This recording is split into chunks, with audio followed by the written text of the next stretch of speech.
Olá, meus amigos concurseiros, sejam bem-vindos. Estamos aqui hoje com um imenso prazer, que é para compartilhar com você a nossa mega revisão de véspera para a prova do TRE do Maranhão. Obrigado por você que é aluno confiar na nossa equipe de professores, no nosso material didático. E você que não é aluno, aproveite a nossa mega revisão para turbinar os seus estudos, alavancar os seus estudos para conseguir a sua aprovação.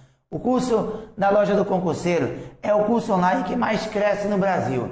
Com certeza é o que há de melhor no mercado no momento. Para você que não é nosso aluno, nos visite lojadoconcurseiro.com.br. Todos os meses temos turmas novas. No momento, o destaque é para o concurso do TRE de Sergipe, onde as turmas começam no dia 8 de setembro. Loja do Concurseiro, o curso online que mais cresce no Brasil. Vem comigo, vamos agora para a nossa revisão. Vem! Olá, meu nome é Yara Celi, professora de língua portuguesa, e hoje nós vamos fazer uma revisão com as questões do IESES. Para que você saiba como é que ele trabalha, nós vamos fazer uma revisão geral, abordando a interpretação de texto, estrutura do texto, concordância, regência. Você dá uma olhadinha como é que ele trabalha e resolver de forma mais objetiva. Ok? Resolução de questões do IESES. Vamos focar na interpretação de texto, estrutura do texto. Como cai a estrutura do texto? Geralmente com proposições. Proposição 1, proposição 2, proposição 3, em que você tem que julgar voltando para o texto. É um pouco de tudo, gente. Essa estrutura do texto, entra a morfologia, entra a sintaxe, entra a pontuação, é tudo. Significação contextual de palavras. Na verdade, é a parte interpretativa mesmo. Dentro do texto, você vai ver se aquela palavra cabe, qual não cabe na substituição. É a base da interpretação. Ok? Então, vamos verificar. Nós escolhemos um texto para a gente trabalhar a interpretação de texto dela. O Juízo Final. É um texto do Milor Fernandes. Chegou o miserável milionário no céu e impacientemente esperou a sua vez de ser julgado. Introduziram-no numa sala, noutra sala, até que se viu frente a uma luz ofuscante, na qual, pouco a pouco, foi distinguindo a figura santa do Pai dos homens. Em voz tonitruante, este, tendo à direita Pedro e à esquerda uma figura que ele não conhecia, julgou sumariamente 2 outros pecadores que estavam à sua frente. E, afinal, dirigiu-se a ele. Que fez você de bom na sua vida? Bem, eu nasci, cresci, amei, casei, tive filhos, vivi. Ora, disse o Senhor, isso são atos sociais e biológicos a que você estava destinado. Quero saber que bondade específica e determinada você teve para com seu semelhante. Bem, disse o milionário, eu criei indústrias, comprei fazendas, dei emprego a muita gente, melhorei as condições sociais de muita gente. Não, isso não serve, disse o Todo-Poderoso. Essas ações estavam implícitas ao ato de você enriquecer. Você as praticou porque precisava viver melhor. Não foram intrinsecamente boas ações, desprendidas, não servem. O milionário escarafunchou o cérebro e não encontrou nada. Em verdade, passaram uma vida egoísta, pensando apenas em si mesmo. Nunca o preocupara a seu semelhante, nunca olhara para o ser humano a seu lado, senão como uma fonte de lucro para suas indústrias. Mas, de repente, lembrou-se das obras de filantropia. Ah, disse, puxando uma caderneta, aqui está. Uma vez dei 100 cruzeiros para uma velhinha da Casa dos Artistas. Outra vez contribuí com 200 cruzeiros para o Hospital dos Alienados. E outra vez contribuí com 500 cruzeiros para a Fundação das Operárias de Jesus. Só? Perguntou Deus. Só, disse o milionário contrafeito. Josué, gritou o Todo-Poderoso, dá 800 cruzeiros ao cavalheiro aqui e manda ele para as profundezas do inferno. Moral, amor com amor se paga. E o dinheiro com dinheiro também. Texto bom significa que a organizadora escolhe textos bem interessantes. Agora vamos trabalhar. Dica de interpretação de texto. Não marque logo. A dica é, dentro do que você leu, e na dúvida, volte, releia. É melhor você, não diga que é perder tempo, é melhor você garantir a questão do que ficar na dúvida. Mas dica, não marque, elimine. O que sobrar você vai verificando e vai trabalhando a eliminação. Sobre o personagem central, é possível afirmar corretamente que, após sua morte, pensa que pode conseguir um bom lugar no céu apenas por ter realizado atos comuns a todos os mortais? Tem ou não tem a ver? Tem, né? Vou fazer uma bolota, eu não vou eliminar. Eu vou ver se eu posso eliminar as outras, ok? B de bola. Apesar dos bons atos que praticou em vida, Deus julgou o milionário injustamente, pois assim como os dois que o sucederam, julgou-o sumariamente. Espera aí. Aqui está dizendo que apesar dos bons atos. Segundo o texto, esse personagem teve bons atos? Não, né? Segundo o texto, ele teve atos biológicos inerentes à vida e atos que o fizeram crescer financeiramente. Ele não teve bons atos, então não ajudou, né? O pouco que ele ajudou foi financeiramente. Então não tem bons atos para dizer que ele foi julgado injustamente. Então a B já está eliminada. Ainda estamos com a A. Vamos olhar as outras duas questões e a gente volta. Ele pensa que seu poder econômico pode comprar também um lugar no céu? Não sei, né? Vou deixar quieto para a gente analisar. Deixei quieto. Desde doido, ele sabia que fora um bom homem em sua vida, mas após morrer tinha dúvidas sobre se mereceria entrar no céu. Ele sabia que fora um bom homem? Em sua análise, ele reflete e reconhece que ele fora egoísta, nunca pensar apenas nele mesmo. Então, ele sabia que ele tinha sido um homem egoísta. Essa está eliminada. Tá? Então, nós estamos entre duas. Uma, ele pensa que seu poder econômico pode comprar também um lugar no céu. A minha pergunta é, ele tenta comprar um lugar no céu? Ou ele só diz o que ele gastou financeiramente como sendo exemplos do que para ele é boa ação? Ele não tenta dar dinheiro no momento em que ele está sendo analisado pelo Todo-Poderoso, ele não tenta dar dinheiro para entrar. Ele diz o que ele fez julgando ser boa ação. Então, ele não pensa que seu poder econômico pode comprar também um lugar no céu. Ele pensa que o que ele fez financeiramente foi bom. E aí ele percebe que não. Então, ó, essa aqui está eliminada. Sobrou a letra A mesmo, tá? Após a sua morte, pensa que pode conseguir um bom lugar no céu apenas por ter realizado atos comuns. Ou seja, crescer. Quando ele pergunta o que ele fez de bom, ele disse que ele casou, viveu. E por isso ele merece um lugar no céu. Ou seja, a alternativa é a letra A. Ok. Segunda, assinale a alternativa que completa corretamente essa proposição. A palavra intrinsecamente destacada no texto e de acordo com o sentido com que foi empregada, só não pode ser substituída corretamente por algo que é intrínseco, é algo que faz parte de você. Então, ó, se algo que faz parte de você é algo que é originalmente seu, é sua característica. É ou não é algo que é particular? E é ou não é algo que é essencial, faz parte da sua essência. Muito cuidado com a palavra prescindivelmente, que vem de prescindível. O que é imprescindível é necessário. O que é prescindível é desnecessário. Se você diz, por exemplo, que o amor é algo imprescindível à sua vida, o amor é algo necessário. Então, imprescindível, necessário, essencial. Prescindível, desnecessário. Então, ó, aqui nesse contexto mesmo, tá? Você tem isso, ó. Prescindível significa desnecessário, tá? Então, seria desnecessariamente. Não cabe, né? A alternativa é letra B. Todas as outras têm a ver. Algo que é intrínseco ao seu ser é algo que é do seu ser. Ou seja, é originalmente do seu ser, é algo particular do seu ser, é algo que é da sua essência. Ok. São ideias que podem ser confirmadas pelo texto, exceto. De novo, vá marcando e trabalhe com a eliminação. Praticar as ações para conseguir uma vida melhor e enriquecer dão condição para ser sumariamente julgado e mandado para o inferno? Foi isso. Só uma pergunta assim. Conseguir uma vida melhor e enriquecer é algo necessariamente negativo?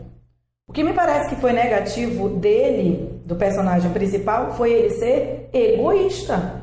Ele podia querer conseguir uma vida melhor, mas ele podia ter ajudado mesmo os outros. Ele podia ter enriquecido, ele podia ter ajudado os outros. O problema não é ele conseguir uma vida melhor. O problema é ele não ter feito nada de bom para os outros. Então aqui, já deixei essa quieta. A moral da história, ao final, está vinculada à última frase dita pelo Todo-Poderoso. Está ou não está? A moral da história é: amor com amor se paga. E dinheiro com dinheiro também. Ou seja, o Todo-Poderoso devolveu o dinheiro do personagem principal porque foi só 800 cruzeiros durante a vida toda para ajudar. Então, não, isso aí não é algo que denote que ele seja uma boa pessoa, que ele tenha feito um ato bom. Então, é melhor pagar e mandar ele para o inferno. Ou seja, a moral final, a moral da história está vinculada à última frase dita pelo Todo-Poderoso. Pode devolver os R$800 e mandar ele para o quinto dos infernos. Pode pagar o dinheiro dele com o dinheiro. Tem a ver com a moral. Então, essa aqui, ela está ok, né? O texto provoca reflexão sobre egoísmo? Sim, a ideia central do texto é essa. Ele quis enriquecer, ele quis conseguir uma vida melhor. Tudo bem, isso não é problema. O problema é ele não ter feito nada para os outros. Foi por isso que ele foi para os quintos dos infernos. Então, o tema, na verdade, é o egoísmo.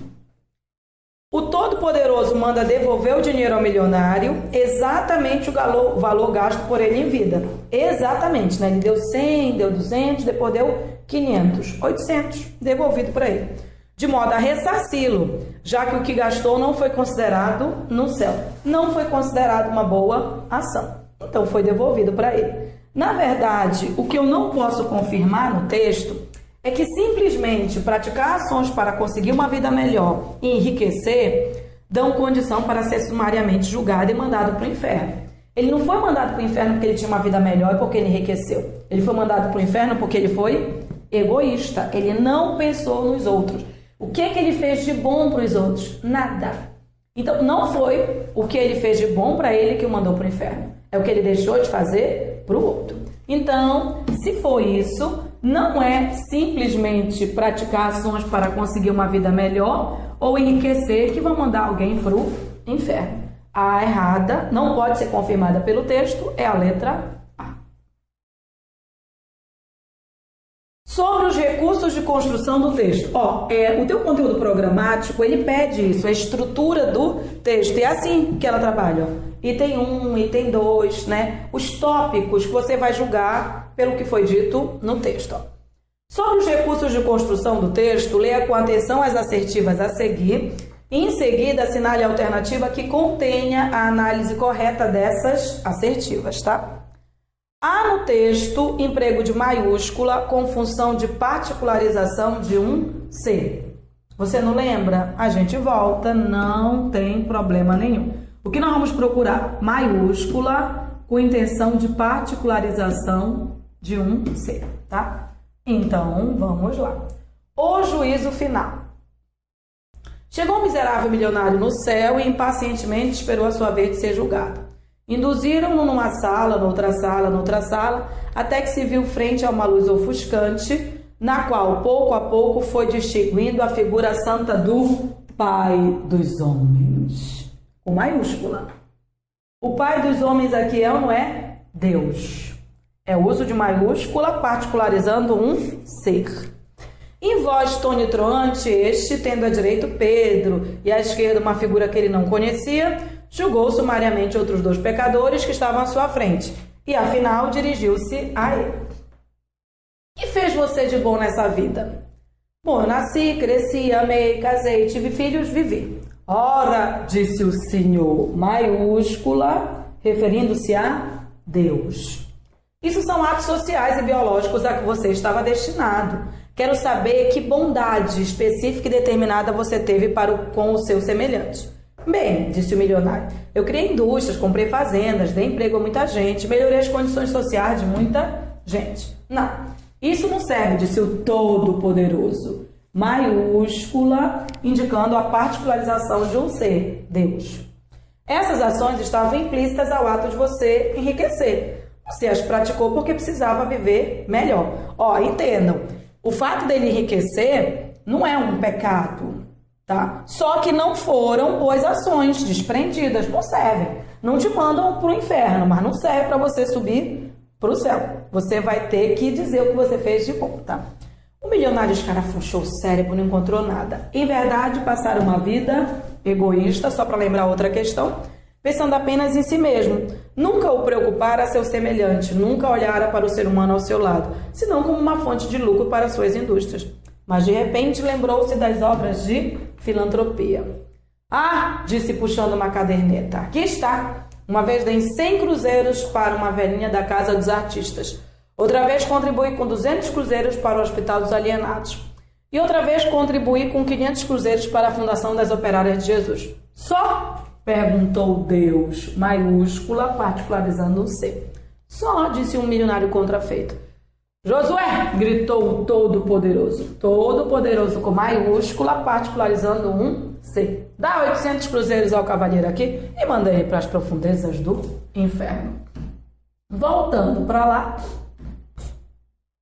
para a questão, ele diz assim, há no texto emprego de maiúscula em função da particularização de um ser? Há. Toda vez que ele se refere, usa um termo para se referir a Deus, ele usa a maiúscula. A afirmação está correta. Dos sinais de crase que aparecem no primeiro parágrafo, ele diz que 2 são obrigatórios e 1 é facultativo. Vou voltar para lá.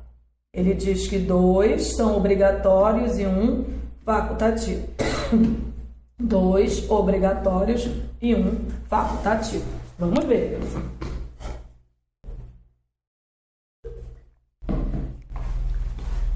Chegou o miserável milionário. Vamos logo procurar a crase. Opa, achei bem aqui, ó.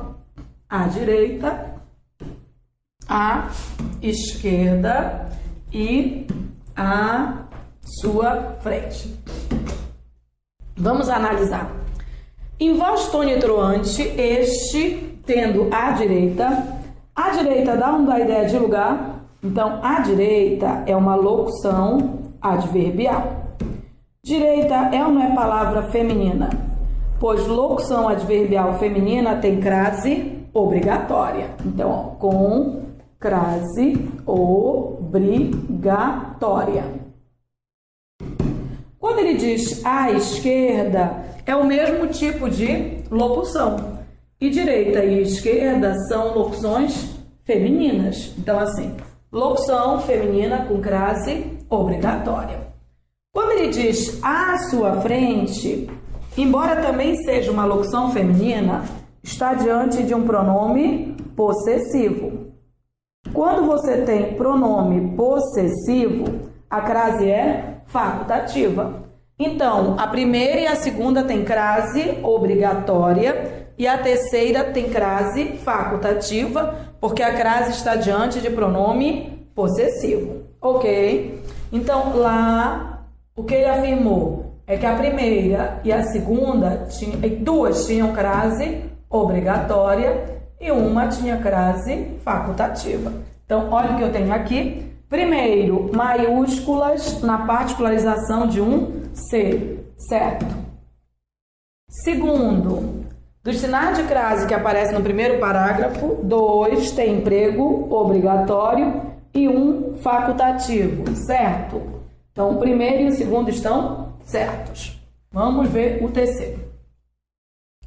A última frase do texto que antecede a moral é escrita em linguagem própria da fala. Primeiro que é uma fala mesmo, que é o Todo-Poderoso falando. Nesse caso, é aceita a transgressão na colocação do pronome reto ele como complemento verbal. Ele não pode ser complemento verbal no nível culto. Eu não digo, eu encontrei ele no nível culto. No nível culto, eu digo, eu o encontrei. Mas nível de fala é normal dizer eu encontrei ele. Vamos verificar. Já vamos verificar logo a quarta, né? Ele diz que a repetição do termo sala, no primeiro parágrafo, deprecia o texto e deveria ser substituída por uma palavra sinônima. Então, eu vou olhar a repetição de sala e eu vou olhar o ele para avaliarmos. Isso é que é questão de estrutura. Você vai ter que voltar para o texto sempre para você avaliar se a afirmação sobre a estrutura está certa ou está errada. Eu já vou verificar a sala, tudo bem? Ele disse que é no primeiro parágrafo. Chegou o miserável milionário no céu e, impaciente, esperou a sua vez de ser julgado. Introduziram-no numa sala, noutra sala, até que se viu frente a uma luz ofuscante. O que ele diz é que ficou inadequado. Mas quando ele põe numa sala, noutra sala, então não está querendo dizer que ele esperou, que é algo em que ele é demorado, tá? Então, na verdade, tem uma intenção essa repetição. Não tem nada de incoerente. E não dá para substituir por sinônimo, porque vai perder a ênfase. Aqui é uma repetição enfática, para dar a ideia de que você passa por várias etapas até ser julgado, por vários lugares, não é uma coisa fácil. Então, não tem nada de inadequado essa repetição, não. Repetição, ok. Agora vamos ver o último aqui. Ele disse o seguinte: Josué, gritou o Todo-Poderoso, dá 800 cruzeiros ao cavaleiro aqui e manda ele para as profundezas do inferno. Se fosse no nível culto, seria manda-o para as profundezas do inferno. Mas isso aqui é ou não é uma fala? Se é uma fala, é ou não é um nível coloquial? Se é um nível coloquial, o ele está adequado à fala. Perfeito. Está adequado à fala. Então, vamos lá voltar para analisar. Ele diz bem aqui, ó. A última frase do texto, que antecede a moral, é escrita em linguagem própria da fala. E isso tem lá um travessão indicando isso. Por isso, nesse caso, é aceita a transgressão do pronome pessoal reto como complemento verbal. Perfeito. É aceita a transgressão porque é nível de fala. Está ok. Na quarta, a repetição do termo sala no primeiro parágrafo deprecia o texto? Não. Não deprecia o texto, não. E deveria ser substituída por uma palavra sinônima? Não, tá? Então, na verdade, estão certas a primeira, a segunda e a terceira. Só a quarta está incorreta. A alternativa é a letra B de bola. Esse tipo de questão é a questão de estrutura do parágrafo. Fique atento que você vai ter que voltar para o texto várias vezes. Ok? Outra de estrutura do mesmo texto, ó. Sobre algumas das palavras empregadas no texto, avalie as proposições a seguir. Em seguida, assinale a alternativa que contém a análise correta dessas proposições. A palavra senão, destacada no texto, pertence à classe gramatical dos advérbios. É quando ele diz que ele não fez senão pensar nele mesmo. Ele não fez a não ser pensar nele mesmo. Indica um valor restritivo, indica uma restrição e tem sim o valor de um advérbio, ok?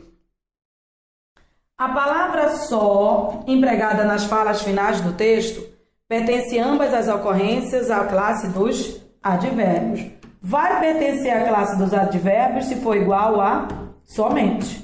Vamos voltar para dar uma olhada no senão e no só para confirmar, ok? Então, vamos lá.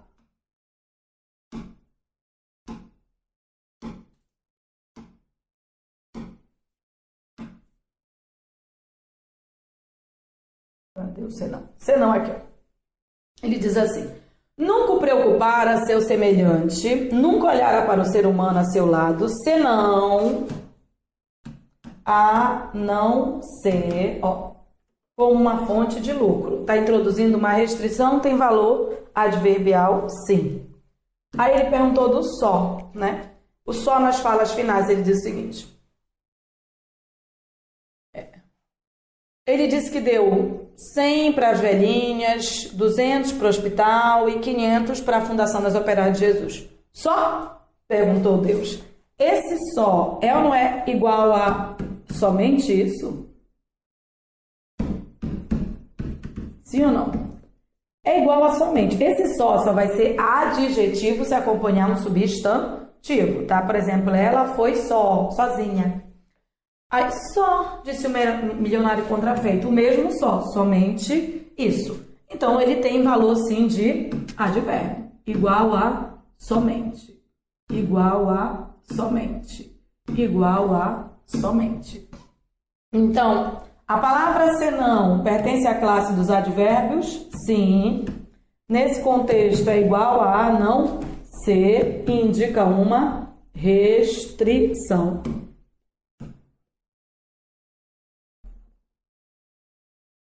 Indica uma restrição.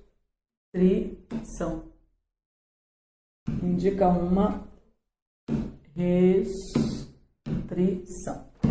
Restrição. Ok?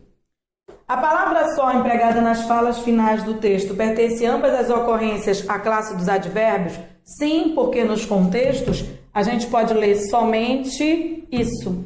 Então, se eu posso ler somente isso, esse só igual a somente pertence à classe dos advérbios.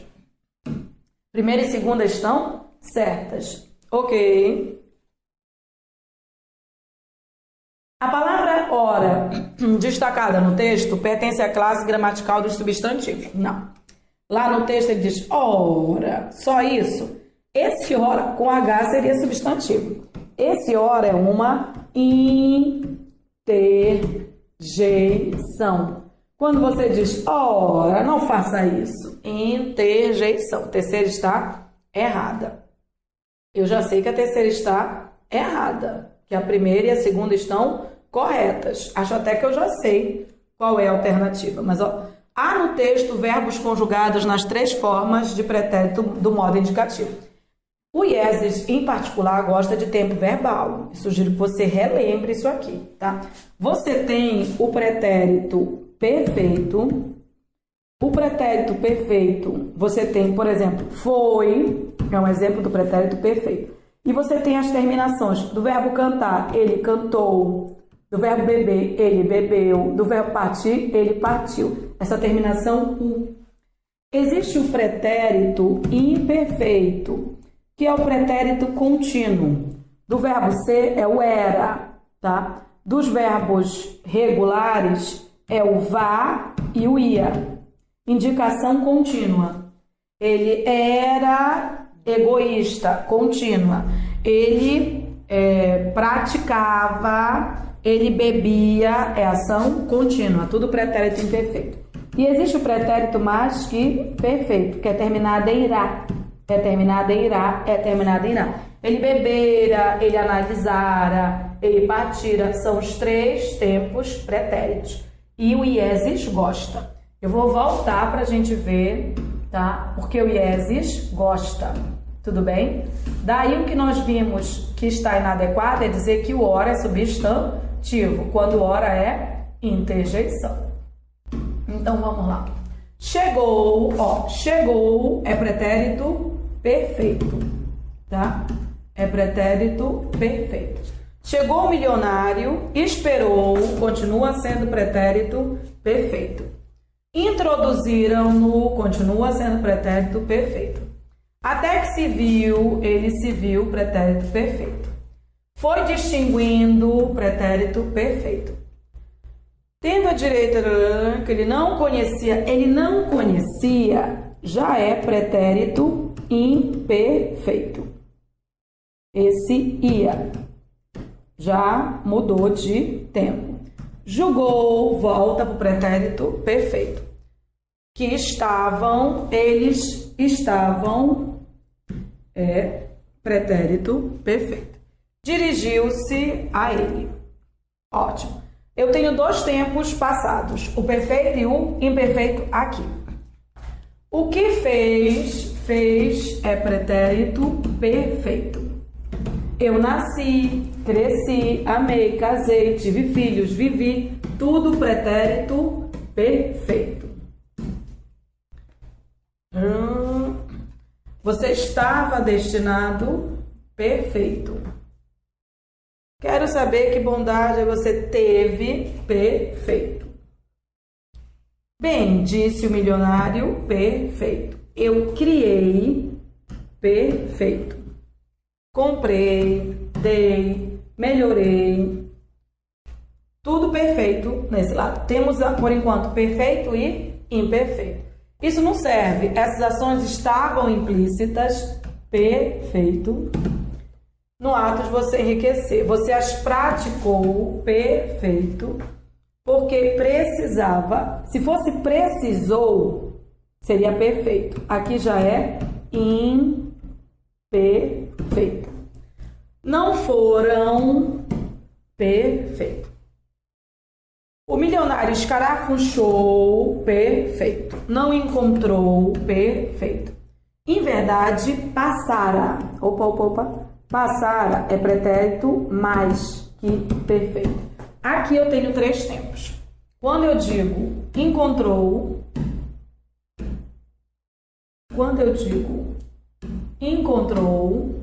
eu tenho pretérito perfeito. Quando eu digo precisava, eu tenho imperfeito. Quando eu digo passar, eu tenho mais que perfeito. Passara, nunca se preocupara, nunca olhara, tá? Então, o que nós temos aqui? Os 3 tempos verbais estão representados, sim, dentro de contexto.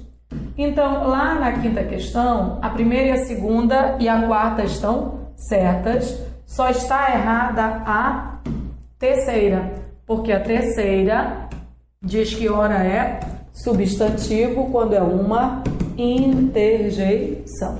Então, só a terceira está incorreta, a alternativa é letra A. Ok. Agora um pouquinho de gramática. Até a 5ª foram as estruturas do texto. Quanto ao sentido que queremos dar ao que dizemos e escrevemos, precisamos empregar adequadamente os porquês. Pensando nisso, assinale a única alternativa incorreta. A direção a questionou porque ela não soube dizer por que não pôde comparecer. A direção a questionou, pois ela não soube dizer por que motivo não pôde comparecer. Se é igual a porquê, motivo, então esse porquê tinha que ser separado.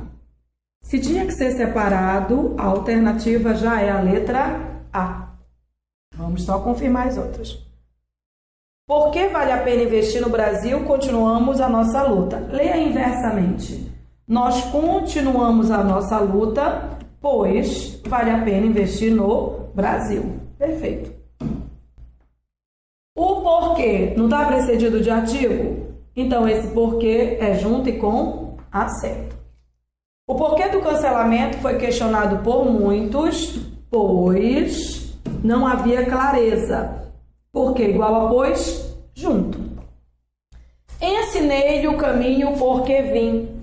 Ensinei-lhe o caminho pelo qual vim. Quando é igual a pelo qual, ele é separado e sem acento. Ensinei-lhe o caminho pelo qual vim, pois queria que ele também conhecesse a paisagem. Igual a pois é junto e sem acento. É semântica.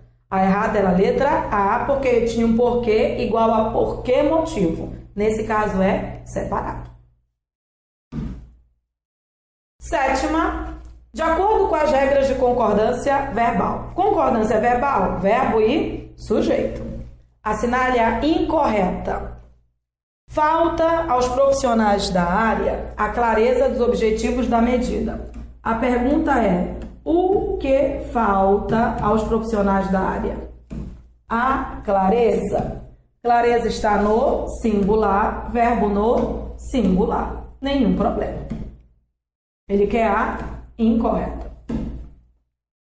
Há 300 anos, verbo haver indicando tempo morre no singular. Faz 500 anos. Há 500 anos não havia alteração na legislação. Não existia. Haver no sentido de existir também morre no singular. Então, ó, há, ok, havia, ok. Existem casos em que é melhor não opinar. Existir concorda sempre. O que é que existem? Casos. Então, se existem casos, a construção está ok. E o que é melhor? Não opinar. Quando o verbo se refere a outro verbo, ele fica no singular. Tá tudo lindo. O problema é a letra D. Na letra D, passou-se 3 anos? O que é que passou? 3 anos? Então não passou. Passarão-se 3 anos. Passarão-se 3 anos. Então, ó, o que você tem aqui? Passaram-se 3 anos. A alternativa incorreta é a letra D de doido. Ok. Está correta, de acordo com a norma padrão, a concordância e flexão verbal na alternativa. Vamos lá, concordância, né? Então você tem. Quais de nós são capazes de resolver essa questão sem problemas? Eu tenho isso aqui, ó. São capazes. Quem é capaz? Quais de nós, tá? O núcleo do sujeito nunca vem precedido de preposição. Então, o núcleo do sujeito é quais. É só você concordar assim, ó. Quais são capazes? Quais são capazes? Quais são capazes? Concordância está ok. Se ele quer concordância, a concordância já está ok. Ainda tem uma segunda opção. Quando o primeiro está no plural, eu posso dizer quais são capazes ou quais somos capazes, tá? Mas já estava correta. Se ele quer a correta, a letra A já está ok. Tudo bem? Então vamos corrigir as outras. Ó. Cerca de 1000 manifestantes esteve presente. Quem esteve presente foi cerca de 1000 manifestantes. Cerca de é uma expressão acessória, você pode retirar. Quem esteve presente, na verdade, foram 1000 manifestantes. Então, 1000 manifestantes estiveram presentes. 1000 manifestantes estiveram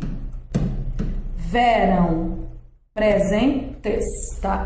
A concordância aqui está errada, tá? Estiveram presentes, tá? E a concordância é feita com manifestantes. Letra A é que estava certa. C de casa. A obra Os Sertões imortalizaram Euclides da Cunha. O que imortalizou Euclides da Cunha foi a obra Os Sertões. O núcleo é obra. Então você tem isso. A obra imortalizou Euclides da Cunha. A obra imortalizou Euclides da Cunha. A construção está errada. Alguém de vós sois contra a manifestação? Núcleo do sujeito não vem precedido de preposição. De vós não é núcleo do sujeito. O núcleo é alguém. E quando esse núcleo está no singular, o verbo é obrigado a concordar só com o núcleo. Então, não é alguém sois, é alguém é contra a manifestação. Alguém é contra a manifestação. A correta era a letra A. Trabalhe setas. Desculpem, indicando com que a palavra concorda. Ok. Mais uma questão. Sabendo da existência de verbos irregulares, analise as proposições a seguir. Depois faça o que se pede. Verbos irregulares, tem a ver com verbo. Então, vamos ver. Se o governo manter, foca nesse tipo de verbo, que é derivado do verbo ter. A dica é a seguinte, ele vai ter a mesma flexão do verbo ter. Você diria, se o governo ter recursos? Não, né? Você diria, se o governo tiver. E aí, é só você voltar com o prefixo, tá? O prefixo aqui é se o governo mantiver. Não existe se o governo manter. Essa construção ela está errada. É se o governo mantiver. Mantiver, mantiver. A construção já estava errada. Ouçamos com atenção para que não nos vejamos em confusão. A dica é a seguinte, ó. Ouçamos com atenção, então é assim, ó. Ouça. O resto é desinência. Ouça com atenção. Ouçamos com atenção. Tá ok. Aqui, ó. Para que não nos vejamos. Para que ele não veja. Aí é só acrescentar as desinências. Para que eu não veja, para que tu não vejas, para que ele não veja, para que nós não vejamos. Está ok.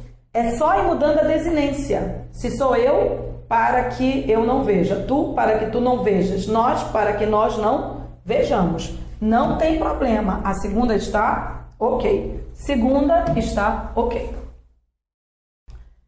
Terceira, quando você pôr os documentos, pelo amor da vaca preta, não existe quando você pôr, é quando você puser os documentos. Quando você puser os documentos. Ok? Se eu a ver, aí é a pior de todos. Não existe, gente, se eu ver. O ser, ele muda a flexão verbal de verbos irregulares, como fazer, ter, pôr, ver e vir. Não existe se eu fazer, é se eu fizer. Não existe se eu ter, é se eu tiver. Não existe se eu pôr, é se eu puser. Não existe se eu vir para o curso, é se eu vier. Todos mudam.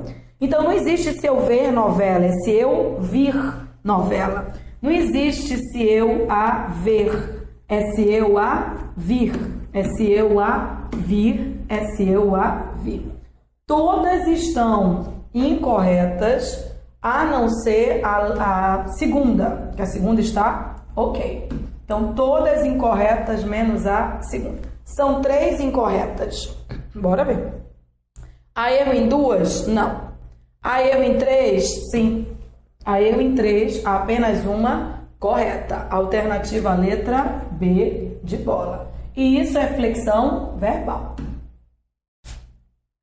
Assinale a alternativa em que a colocação do pronome relativo esteja correta. Colocação do pronome relativo. Na verdade, é regência, gente. Ó. O pronome relativo é esse. O pronome relativo é esse. O pronome relativo é esse. E o pronome relativo é esse. É que se houver exigência de preposição, ela vai para antes do pronome relativo. Ele quer a correta, né? Vamos dar uma olhada. As justificativas, aí tem assim, que tentou convencer os adversários, foram bem elaboradas. Por fora, as justificativas foram bem elaboradas. Por dentro, tentou convencer os adversários. Quem convence os adversários, convence com. Essa preposição é obrigada a vir para antes do pronome relativo. Então, seria assim. As justificativas com que tentou convencer os adversários. Com que tentou convencer os adversários. Então, a questão está errada, porque ela tem que ter uma preposição antes do pronome relativo. A cidade que ele fala é a mesma em que nasci. Olha só. Por dentro, a cidade que ele fala. Por fora, a cidade é a mesma em que nasci. Se ele fala de alguma coisa. Então, esse de eu tenho que colocar aqui. É a cidade de que ele fala. Se ele fala de alguma coisa. A casa da qual o morador se mudou precisa de reforma. Bom, se ele se mudou de alguma casa. Esse de aparece ou não aparece aqui? Pois é. Se esse de aparece, então olha só, essa construção ela já está certa, porque ela já tem a preposição exigida. E aqui, ó, o livro que eu gostei está na promoção. Por fora, o livro está na promoção. Se eu gostei de alguma coisa que tem que entrar aqui.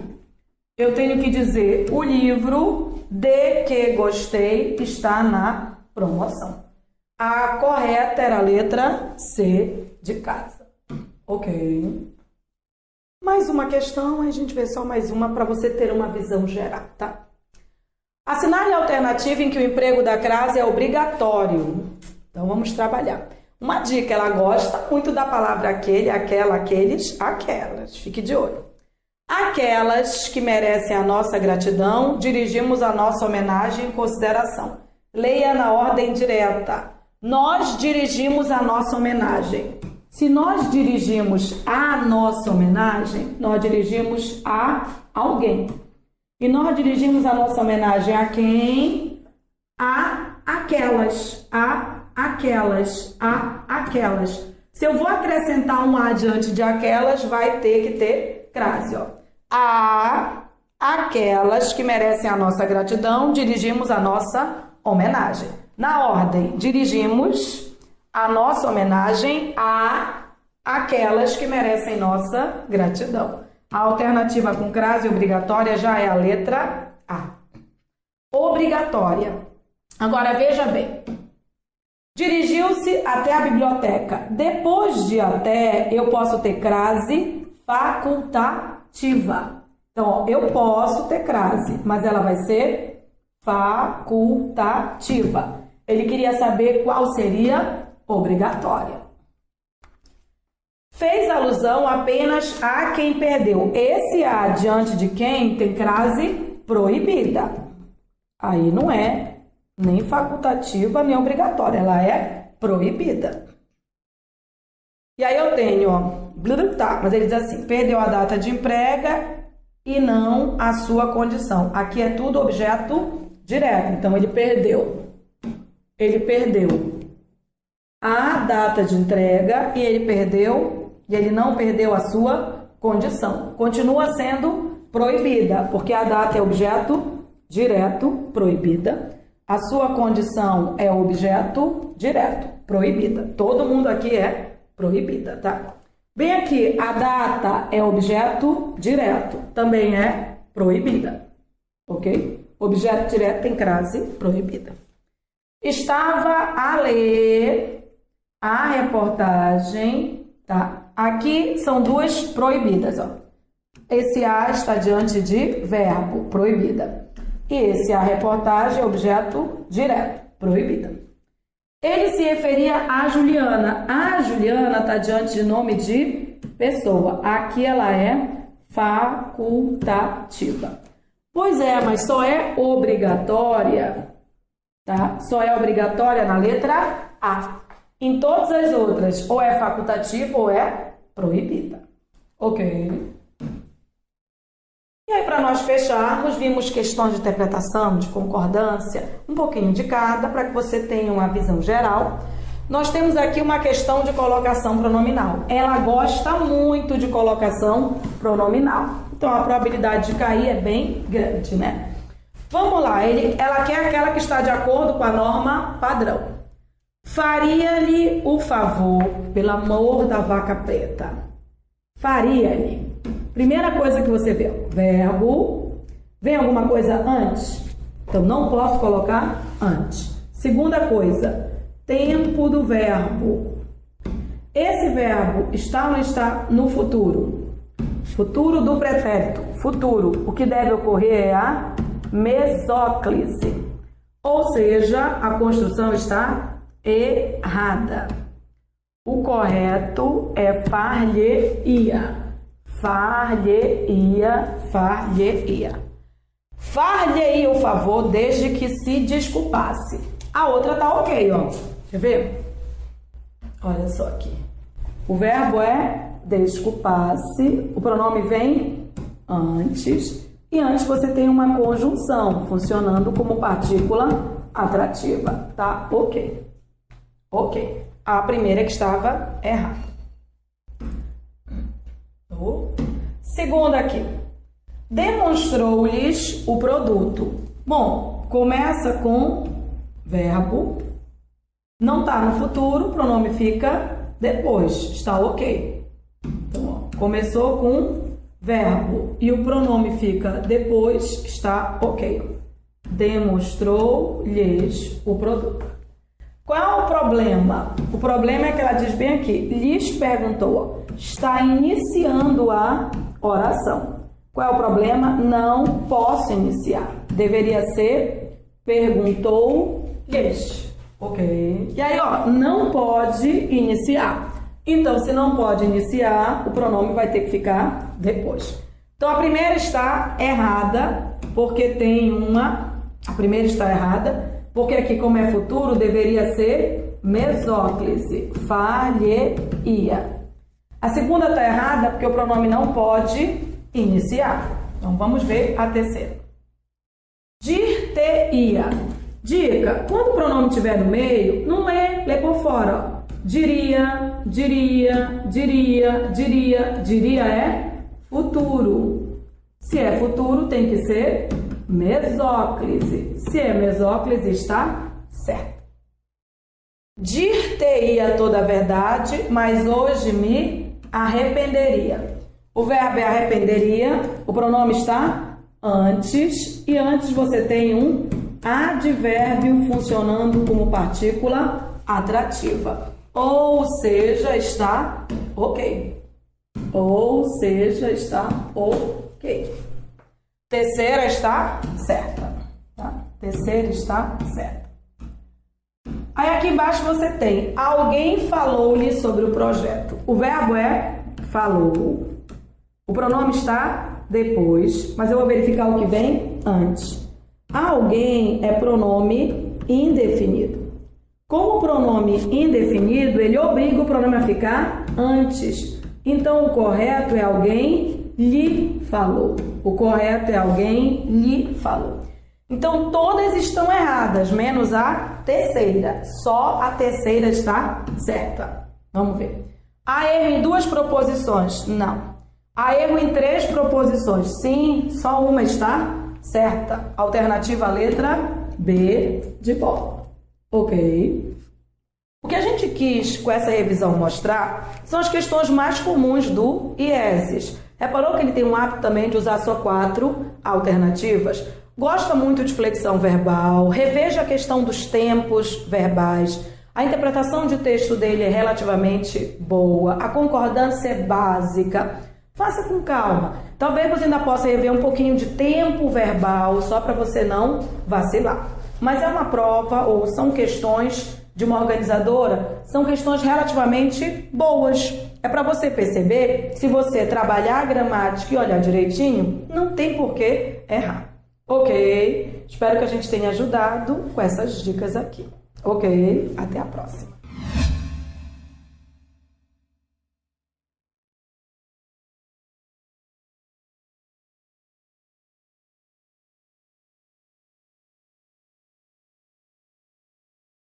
Olá, concurseiros do Maranhão, bem-vindos de volta à nossa revisão.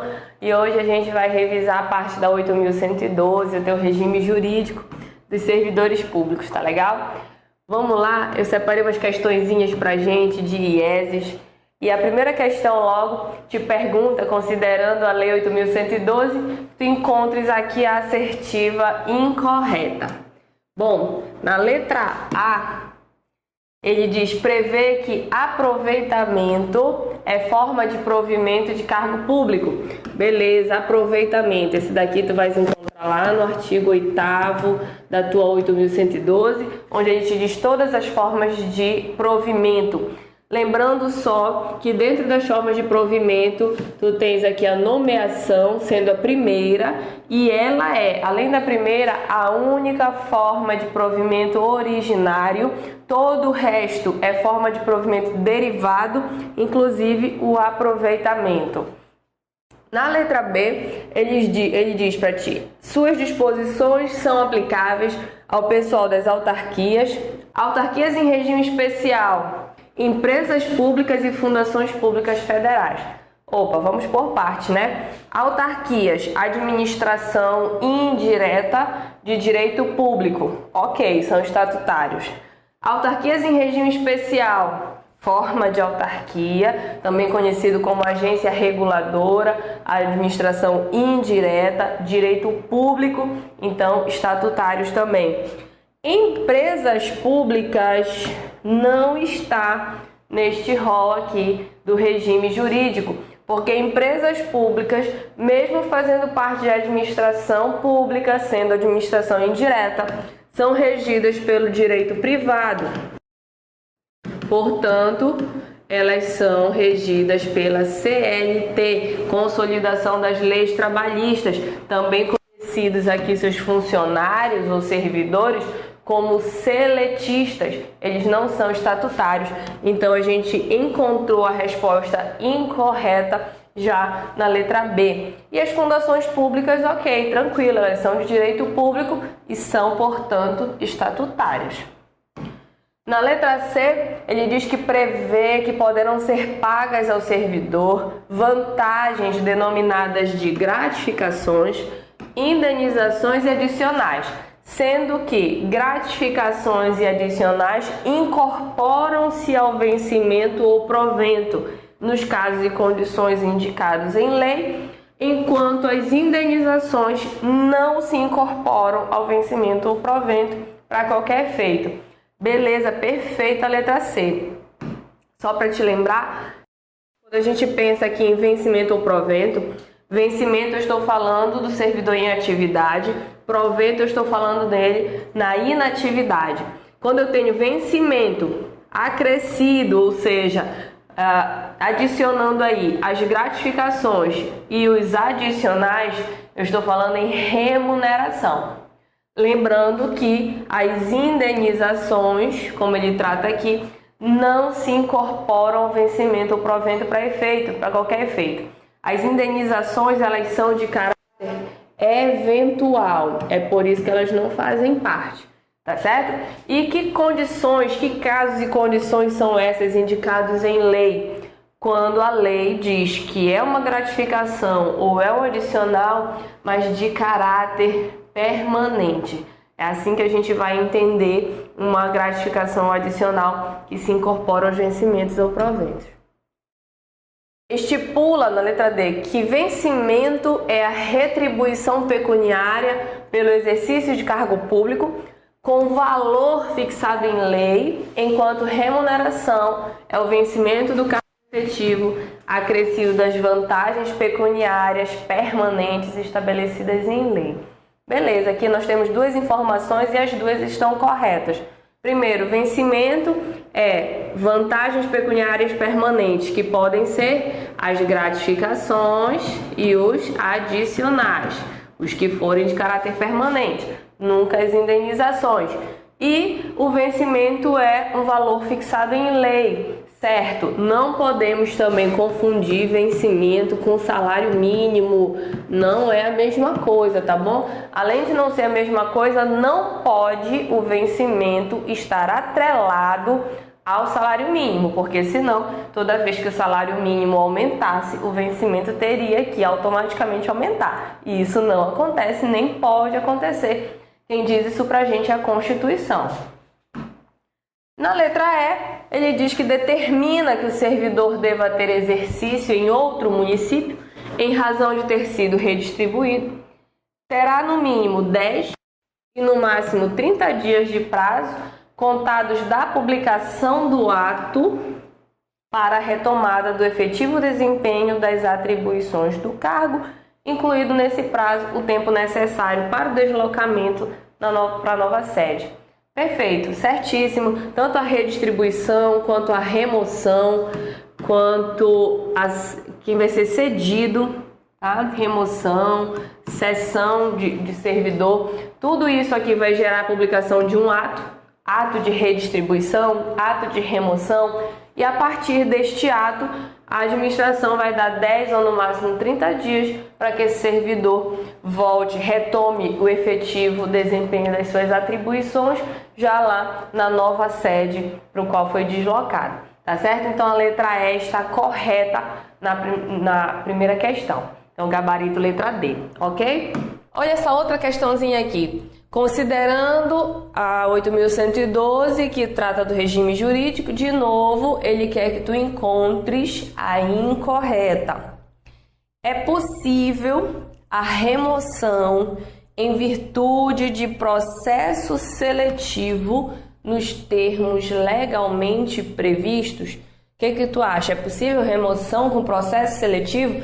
Claro que sim, porque eu tenho localidades onde eu tenho uma demanda muito maior, né? Então a galera que vai fazer aí pro Maranhão, mas quer ficar em São Luís do Maranhão. Ah, maravilha, delícia, praia, aquele negócio todo. Mas para tu chegar em São Luís, dependendo, né, do órgão, dependendo da época, vai ser uma dificuldade, porque pode ser que tenham muitos servidores pedindo remoção, e aí se eu tiver muitos servidores, o órgão ele pode, a critério dele, fazer um processo seletivo e descobrir aí quem ele traz para São Luís, tá certo? É possível a remoção nos termos legalmente previstos para acompanhar ascendente, também servidor público civil ou militar de qualquer dos poderes da União, dos estados, do Distrito Federal e dos municípios que foi deslocado no interesse da administração. E aí, para acompanhar quem eu posso ir pela remoção? Gente, ascendente é que não é. Ascendente, eu não tenho essa liberdade de ser removida para acompanhar ascendente. Quem é que a gente acompanha pela remoção? A gente acompanha o cônjuge ou o companheiro. Então, acabamos de encontrar a nossa resposta incorreta por conta do ascendente, tá? Então, cônjuge e companheiro a gente acompanha e, inclusive, é um pedido de remoção que independe do interesse da administração. Né? Eu peço, mas eu vou, porque independe da administração, tá bom? Na letra C, ele diz que é possível a remoção a pedido para outra localidade, independentemente do interesse da administração, quando, por motivo de saúde do servidor, condicionado à comprovação por junta médica oficial. Certíssimo, tá aí outro momento onde eu peço, mas independe do interesse. Letra D, é possível remoção de ofício no interesse da administração? Certíssimo, a remoção ela acontece de ofício ou a pedido, tá certo? De ofício, tudo quando tu ouvires essa expressão aqui, quer dizer que é a administração fazendo por vontade dela, conveniência e oportunidade, tá? E a remoção pode ocorrer também sem mudança de sede? Certíssimo, a remoção ela pode ser com ou sem mudança de sede. Tá legal? Beleza, então olha aí, agora a gente tem outra questãozinha, terceira questão, examine as assertivas de 1 a 4, que tratam do direito de petição previsto no 8.112. Tá? Esse daí, de vez em quando aparece em prova, tu tens um capítulo só do direito de pedir do servidor. Não confunde, primeira coisa, não confunde direito de petição com PAD. Por favor, não é a mesma coisa. PAD começa da administração para apurar algo em relação ao seu servidor. O PAD, ele pode até ser iniciado porque um servidor foi lá e denunciou algo, mas ele começa por uma comissão de PAD, que é publicada em diário oficial. Então, o PAD é da administração para cá. O direito de petição é do servidor para a administração. É o servidor pedindo, é o servidor alegando alguma coisa. Então, o direito de petição também vai gerar um processo, um procedimento, mas que não é o mesmo que o PAD, tá legal? Então, no primeiro item, ele diz assim, é assegurado ao servidor o direito de requerer aos poderes públicos em defesa de interesse legítimo, sendo que o requerimento será dirigido à autoridade competente para decidi-lo e encaminhado por intermédio daquela a que estiver imediatamente subordinado o requerente. O que esse item 1 está falando para a gente? Que eu posso pedir, eu tenho o direito de pedir, e eu vou pedir à autoridade que puder me entregar o meu direito. Mas para eu chegar a esta autoridade, se ela já não for o meu superior imediato, eu vou chegar a esta autoridade através dele, através do meu superior. Eu não pulo essa etapa, eu não peço direto à autoridade competente. Eu peço a ela por intermédio do meu superior imediato. É isso que o item 1 está falando. Então, ele está corretíssimo de acordo com 8.112. Segundo item, o direito de requerer prescreve em 3 anos quanto aos atos de disponibilidade. Prazo errado de prescrição. A prescrição aqui é de 5 anos. Nós temos essa prescrição que é o limite máximo aí, o maior prazo que tu vais ter, 5 anos. E aí, se é o maior prazo, tu também vais colocar na tua mente que tu tens aí todas as situações mais graves e delicadas, como demissão, como cassação de aposentadoria, cassação de disponibilidade. Tu vais ter aí as questões relacionadas a créditos trabalhistas, tá certo? Então, tu tens as mais graves bem aqui e o prazo para isso é 5 anos. Então, errado o item 2. Item 3. A administração deverá rever seus atos a qualquer tempo quando eivados de ilegalidade. Perfeito, item 3. Tu encontras o item 3 tanto no 8.112, tu encontras ele na lei de PAD e tu ainda encontras ele de quebra no teu direito administrativo, lá na parte de nulidade dos atos administrativos, tá certo? Então a administração ela é competente para rever os atos dos seus subordinados quanto à questão da legalidade e também quanto à questão de conveniência e oportunidade. Então, a administração ela pode tanto anular quanto ela pode revogar atos. Nesse caso aqui, ilegalidade, a gente está pensando em anulação de ato administrativo. Cabe pedido de reconsideração no prazo de 30 dias, dirigido à autoridade que houver expedido o ato ou proferido a primeira decisão, renovável uma única vez.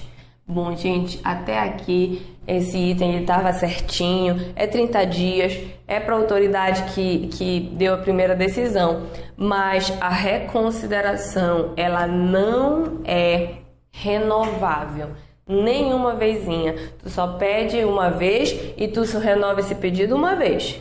Se esse pedido foi negado, então não cabe mais a reconsideração da reconsideração. Pelo amor de Deus. Reconsideração não foi aceita, entra com recurso. Tá legal? E aí é recurso, recurso, recurso. Não mudam os nomes dos recursos, ainda bem pra gente, né?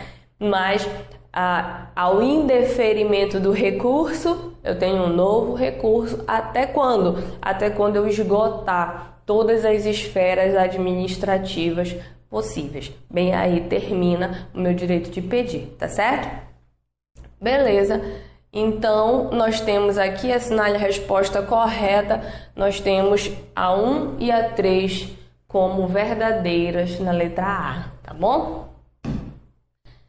Quarta questão, aqui ele quer de novo a incorreta sobre a 8.112. Letra A lei em questão assegura isonomia de vencimentos para cargos de atribuições iguais ou assemelhadas do mesmo poder ou entre servidores dos 3 poderes, ressalvadas as vantagens de caráter individual e as relativas à natureza ou local de trabalho. Certíssimo. Lá no capítulo dos vencimentos, no parágrafo 4º do artigo, se não me falha a memória, 40, que fala aí de vencimentos. Ele vai te falar sobre a isonomia desses vencimentos. Inclusive, isso aqui é matéria de muitas PECs pelo Brasil inteiro, pedindo a isonomia desses cargos aí, dos vencimentos dos cargos, certo? Então, não era o que estávamos procurando, queremos a errada. A lei em questão autoriza redistribuição ex officio em caso de reorganização de órgão público, quando necessário para ajustamento de lotação e força de trabalho às necessidades dos serviços. Certo isso? Certíssimo. Inclusive, a redistribuição, ela não será pela 8.112 a pedido. Eu não peço para ser redistribuído, tá legal? Porque não é minha conveniência. A redistribuição quem faz é a administração, tá legal? E é justamente para consertar algumas falhas, para ajustar as lotações que nós temos a redistribuição. Letra C. A lei em questão autoriza a remoção a pedido, sim, essa nós temos, para outra localidade, independentemente do interesse da administração, para acompanhar companheiro, servidor público civil estadual que foi deslocado no interesse da administração. Certíssimo também, a gente viu agora essa possibilidade de remoção. Letra D. Apenas quando há mudança de sede, denomina-se remoção o deslocamento do servidor a pedido ou de ofício no âmbito do mesmo quadro. Acabamos de achar o errado, porque a remoção ela não acontece somente quando há mudança de sede. Na remoção é com ou sem mudança de sede. Letra E. A lei em questão determina que o substituto assuma automaticamente e cumulativamente, sem prejuízo do cargo que ocupa, o exercício do cargo ou função de direção ou chefia, quando houver afastamento do titular que importe em vacância de seu cargo. Também certa a letra E em relação aos substitutos aí. Tá legal? Quinta questão. A quinta questão, ele quer saber sobre estágio probatório.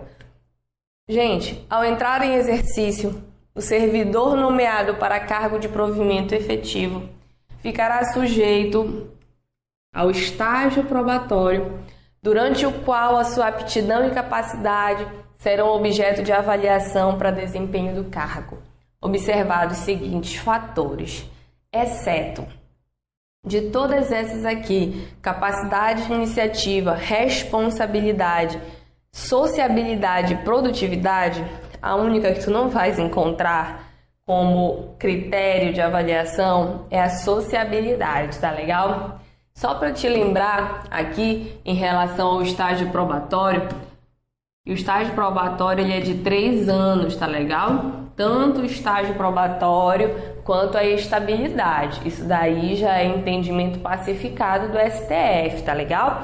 Não interessa se eles perguntar em relação a 8.112, mas Fernanda, lá no 8.112 tá escrito 24 meses. Aquilo é texto de lei que não foi alterado, mas que já está desatualizado. Tanto que no final do artigo ele coloca parêntese, vide emenda 19, tá legal? Então esse aqui é o entendimento pacificado do STF, é isso aqui que a tua prova deve te cobrar. Caso contrário, caso a prova te peça um gabarito diferente desse aqui, cabe recurso, pode até anular a tua questão aí. Aliás, aqui no nosso estado já anulou algumas questões por conta dessa situação, tá? Primeiro que eles não têm cobrado muito para não entrar nessa briga, mas os que têm cobrado gabarito errado tiveram que anular suas questões, tá bom? Porque isso aqui já é certo do STF. Sexta questão. O servidor que opera direta e permanentemente com raio-x ou substâncias radioativas. Gente, para eu considerar todos os critérios, as diferenças aí do operador de raio-x, eu tenho que ter como critérios quem opera diretamente e de forma permanente com esse tipo de substância, tá legal? E aí ele fala sobre as férias. Ele coloca 15 dias de férias, 20 dias de férias, e aí ele separa em semestre. Só para te lembrar, o servidor comum efetivo que não está nessas condições, ele tem 30 dias de férias depois do período de 12 meses, certo? Aqui, essa conta das férias, ela é um pouquinho diferente. Por conta da exposição dele aqui nessas situações, ele vai ter um período de férias que será semestral, tá legal? Se é semestral, tu vais pensar num valor menor do que 30 dias, mas não necessariamente a metade disso. Porque a metade disso seria como eu dividir as férias de 30 dias em 2 férias menores ao longo do ano. E não, a intenção é melhorar para esse servidor, é que ele tenha um pouquinho a mais do que os outros. Então, olha aqui, achartes a resposta correta bem aqui, que são os 20 dias consecutivos de férias por semestre de atividade. Olha o detalhe aqui que não pode faltar na tua prova. Proibida em qualquer hipótese a acumulação disso, tá bom? Justamente porque a intenção não é acumular para beneficiar, e sim que ele, a cada 6 meses, se afaste dessa atividade que provoca aí a longo prazo um dano para o organismo dele, tá legal? Nas outras é só questão de números, tá? Prazos, esses prazos sempre vêm em prova, porque são questões muito diretas para deixar a gente em dúvida. E aí a gente chega na 7ª questão, onde ele quer de novo a incorreta. Tu estás vendo que são provas diferentes, mas todas do IES, ele pedindo a incorreta.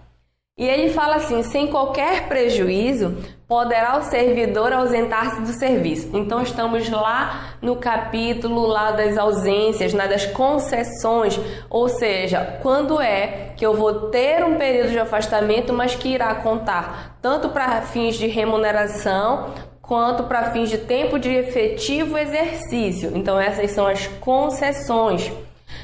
Por 10 dias consecutivos em razão de falecimento do cônjuge companheiro. Essa daqui, né, falecimento de uma dessas pessoas aqui que são considerados os membros da nossa família, nós não temos esse prazo, então acabamos de encontrar a incorreta, porque não são 10 dias, e sim 8 dias consecutivos, segundo a tua 8.112, tá certo? Nos outros ele coloca período comprovadamente necessário para alistamento ou recadastramento, limitado em qualquer dos casos a 2 dias, perfeito. 1 dia para doação de sangue, 8 dias para casamento, ou seja, o mesmo prazo ali da anterior. Tá bom, galerinha? E com isso, a gente encerra a nossa revisão. Espero ter te ajudado. Um abraço, pessoal aí do Maranhão. Façam todos uma boa prova, tá legal? Contem com a loja do concurseiro para tudo que vocês precisarem. Todos aqui, os melhores professores estão aqui à tua disposição para te ajudar nessa vitória, tá legal? Tchauzinho, galera! Oi, meu amigo concurseiro, minha amiga concurseira, né? Pleiteantes aí a um cargo no TRE do Estado do Maranhão. A loja do concurseiro preparou esse plus aí para vocês, esse presente às vésperas da prova, que é uma mini revisão, tanto do direito eleitoral como do regimento interno, dos quais, né, matérias das quais eu sou professor. O que é que fizemos? Pegamos tópicos esparsos do direito eleitoral e traduzimos em algumas questões. A primeira delas trata sobre os órgãos da justiça eleitoral. Já vimos todos eles, né? Na matéria já vimos as competências, agora vamos relembrar, vamos fazer uma revisão do que vimos aí, tá? Aqui a questão posta é a seguinte, deixa eu só colocar aqui. A respeito dos órgãos da Justiça Eleitoral, é correto afirmar que, letra A, o Supremo Tribunal Federal é um dos órgãos da Justiça Eleitoral? Não, já mata. Embora, não tem nada a ver. O Supremo Tribunal Federal é o órgão de cúpula do Judiciário Nacional. É claro que uma causa eleitoral, uma causa de natureza eleitoral, pode perfeitamente chegar no Supremo, mas em grau de recurso, talvez extraordinário ou recurso ordinário, conforme for. Os órgãos da Justiça Eleitoral são juízes eleitorais, juntas eleitorais, Tribunal Regional Eleitorais, Tribunais Regionais Eleitorais em todos os estados e o Tribunal Superior Eleitoral. Então, o órgão de cúpula é o TSE, mas em alguns casos, determinado tipo de matéria em grau, repito, de recurso ordinário, extraordinário, pode chegar no Supremo Tribunal Federal, notadamente no caso de recurso extraordinário, se esta matéria vem até a chamada repercussão geral. Então, está errada a primeira questão. Letra A. Letra B. Integram os tribunais regionais eleitorais 2 advogados de notório saber jurídico e idoneidade moral, escolhidos pelo presidente da Ordem dos Advogados do Brasil. Não é o presidente da Ordem dos Advogados, do Conselho, né, sediado lá em Brasília, com a sede da OAB lá em Brasília. Não é ele quem vai escolher esses 2 advogados aqui para integrarem os TREs, o TRE do Maranhão ou o TRE de qualquer estado. É o presidente da República. Escolhe em cima de uma lista sêxtupla que é feita pelos tribunais de justiça. Aí sim, essa lista sêxtupla é enviada para Brasília e lá o presidente vai escolher 2 advogados. Está errado também. Vou já mostrar daqui a pouco os artigos, só para tu te lembrar, tu te familiarizar. Letra C. Os juízes dos tribunais eleitorais, salvo motivo justificado, servirão por 2 anos. No mínimo, pode cravar que é a letra C a resposta, não é? Eles servem por 2 anos, eles podem até ficar por mais um biênio e depois eles têm que sair. Então, a regra é que a investidura deles se dê em 2 anos. Podem, por exceção, ficar mais 2 anos, mas depois disso tem que se afastar. Vou já te mostrar a fundamentação jurídica onde está isso aqui. Vamos para a letra D. Os ministros do STJ que integram o TSE, tem lá 2, são escolhidos pelo presidente da República. Negativo. São escolhidos pelo voto secreto dos seus pares. Ou seja, os demais ministros do STJ é que irão escolher os seus membros que ajudarão a integrar o TSE. Justiça eleitoral, seja TSE ou TRE, e até o juiz eleitoral, a primeira instância da Justiça Eleitoral, ele pega personagens de outros lugares para compor a Justiça Eleitoral. Não existe um quadro fixo de membros da Justiça Eleitoral. De servidores, sim. De membros, não. Por quê? O juiz eleitoral é um juiz de direito que está fazendo a jurisdição eleitoral, mas nunca vai deixar de ser um juiz de direito, né? Nos tribunais regionais eleitorais, tem desembargadores do Tribunal de Justiça, tem também juízes de direito, tem juiz federal e tem advogados. E no TSE, repete, também tem membro do Supremo, STJ, etc., advogados também, por aí vai, tá? Então tá errada a letra D. A letra E. O corregedor eleitoral será escolhido pelo presidente da República dentre os membros. É bizarra a questão. Primeiro que não é escolhido pelo presidente. Corregedor é escolhido na votação lá, geralmente, né? E membro do Ministério Público Federal, nada a ver. É membros do próprio TSE. Não é? E se for nos tribunais regionais, membro do próprio TRE. Então está errada a questão. Repassando aqui, letra C acerta. Os juízes dos tribunais, salvo motivo justo, servirão por 2 anos e nunca por mais de 2 biênios. Onde é que está o gabarito? É o artigo 14 do Código Eleitoral. Está aqui, ó. Os juízes dos tribunais eleitorais, salvo motivo justificado, servirão obrigatoriamente por 2 anos. Ele pode até sair antes de completar 2 anos. Mas vai ter que apresentar um motivo justo, ficando a critério aí da administração aceitar ou não essas escusas dele, não é? E nunca por mais de 2 biênios consecutivos, ok? Artigo 17. O Tribunal Superior elegerá para seu presidente um dos ministros do Supremo, lembrem-se, um deles, dos 2, só os 2 são elegíveis para o cargo de presidente. O outro que perder vai ficar com a vice-presidência. E para corregedor geral vai eleger, o próprio TSE vai eleger um de seus membros para ser o seu corregedor geral. Não há que se falar em presidência da República com ingerência aqui, tampouco o órgão do Ministério Público recebendo voto, né, gente? Por favor. Então, melhor resposta da primeira é a letra C de casa. Ok? Tranquilo a primeira, entenderam? Fácil. Vamos falar agora, vamos mudar um pouquinho. Vamos falar agora de registro de candidatos segundo a lei das eleições, né? O candidato tem um prazo depois que os partidos fazem as convenções partidárias, e aí ele vai indicar os seus candidatos que se registrarão, né? Seja para os cargos municipais, prefeito e vereador, seja para os cargos aí legislativo ou governadoria do estado, e para presidente e vice da República. Diz aqui a segunda questão.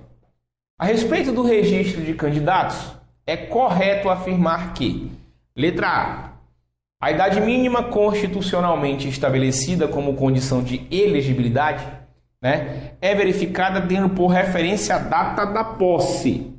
Vamos ver.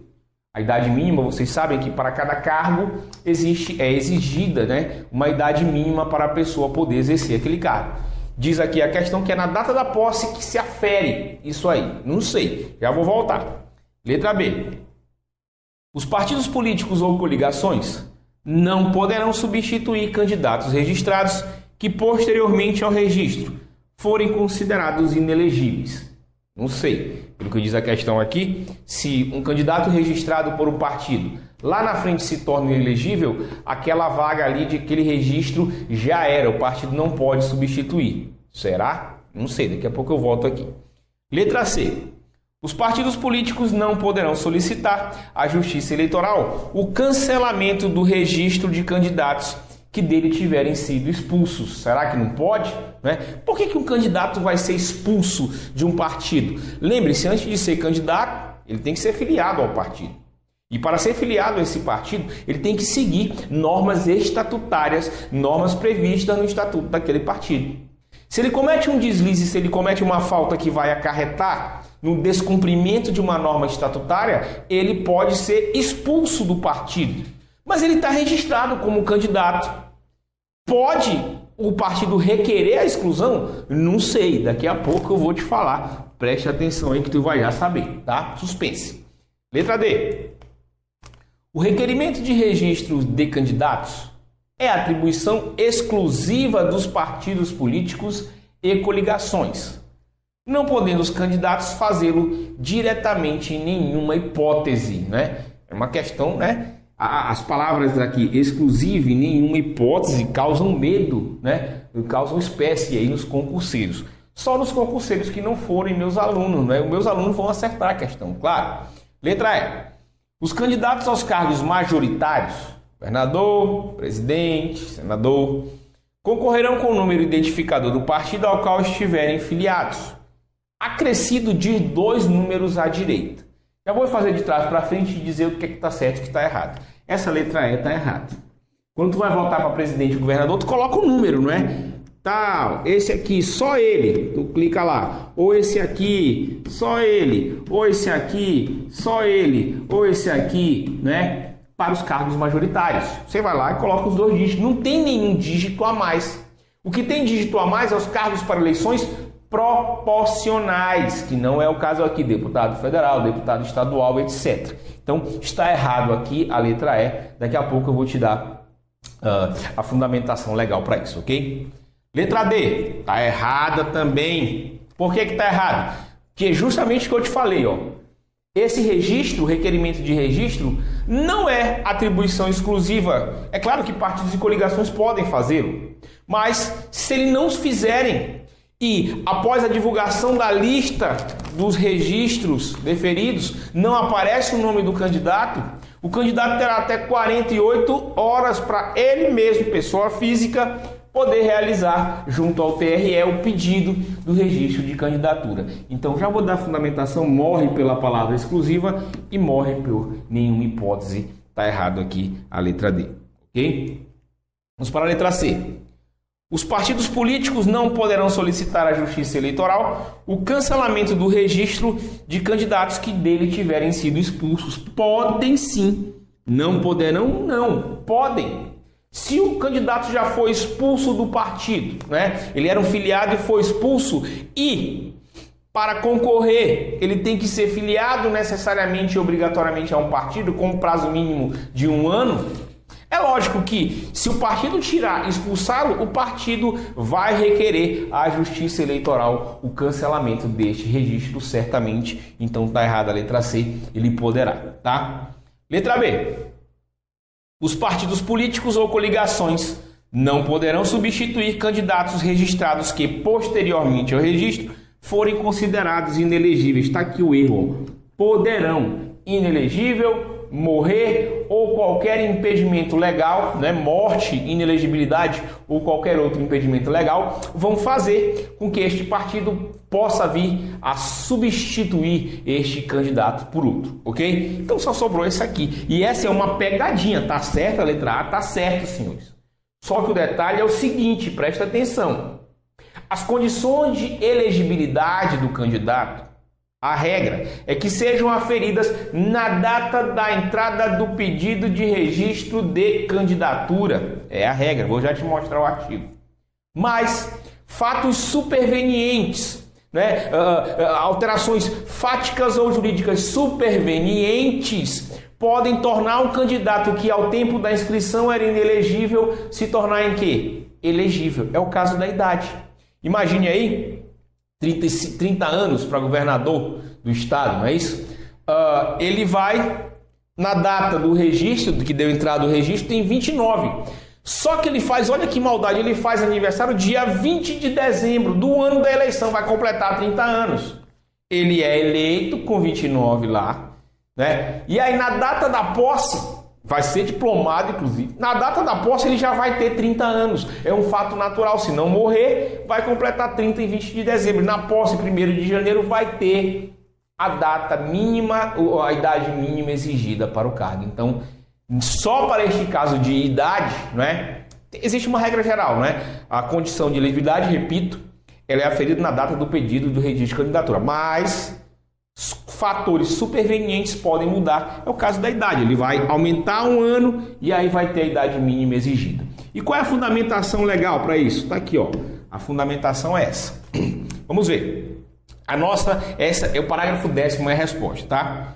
As condições de elegibilidade e as causas de inelegibilidade devem ser aferidas no momento, tá aqui, ó, da formalização do pedido de registro de candidatura. E aí, o ressalvadas, presta atenção, ressalvadas as alterações fáticas ou jurídicas supervenientes ao registro que afastem a inelegibilidade.